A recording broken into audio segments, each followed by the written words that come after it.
ബ്രഹ്മാവും വിഷ്ണുവും ഏകേശ്വരൻ ശിവന്റെ മഹത്വത്തെക്കുറിച്ച് തർക്കിച്ചു. അവകാശവും അഭിമാനവും നിറഞ്ഞ ബ്രഹ്മന്റെ വാക്കുകൾ ശിവന്റെ ഹൃദയത്തിൽ ഉഗ്രക്രോധമായി തെളിഞ്ഞു. ശിവന്റെ കോപം അവന്റെ ആന്തരത്തിൽ നിന്നും ഒരു ഉഗ്ര കറുത്ത രൂപം കാലഭൈരവ് എന്ന രൂപത്തിൽ സജ്ജമായി.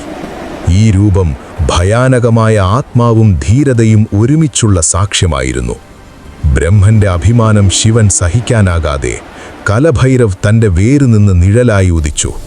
ബ്രഹ്മന്റെ 5ാം തല നിശ്ചലമായി നിർമ്മിച്ച ദണ്ഡമായി ഭാവിച്ചു. അത് മുറിച്ചു തിരിച്ചു കത്തിച്ചു.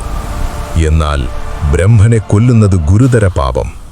ഈ പാപത്തിന്റെ ഭാരമായി കയ്യിലെഴുന്നെട്ടിയ കലഭൈരവ് ലോകം മുഴുവൻ വേറിട്ടു നടന്നു. കറുത്ത മരുഭൂമികൾ, നിശ്ചലമായ വഴിത്തിരിവുകൾ, ഒരുമിച്ച് പാപത്തിന്റെ ദാഹം അദ്ദേഹത്തെ ചുറ്റിപ്പറ്റി.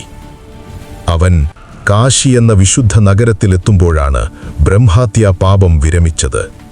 ബ്രഹ്മന്റെ തല കയ്യിൽ നിന്നൊഴിഞ്ഞു. ശിവൻ തന്റെ കരുണയോടെ കലഭൈരവനെ നഗരത്തിന്റെ സദാ സംരക്ഷകനായ കൊട്വാൽ ആക്കി.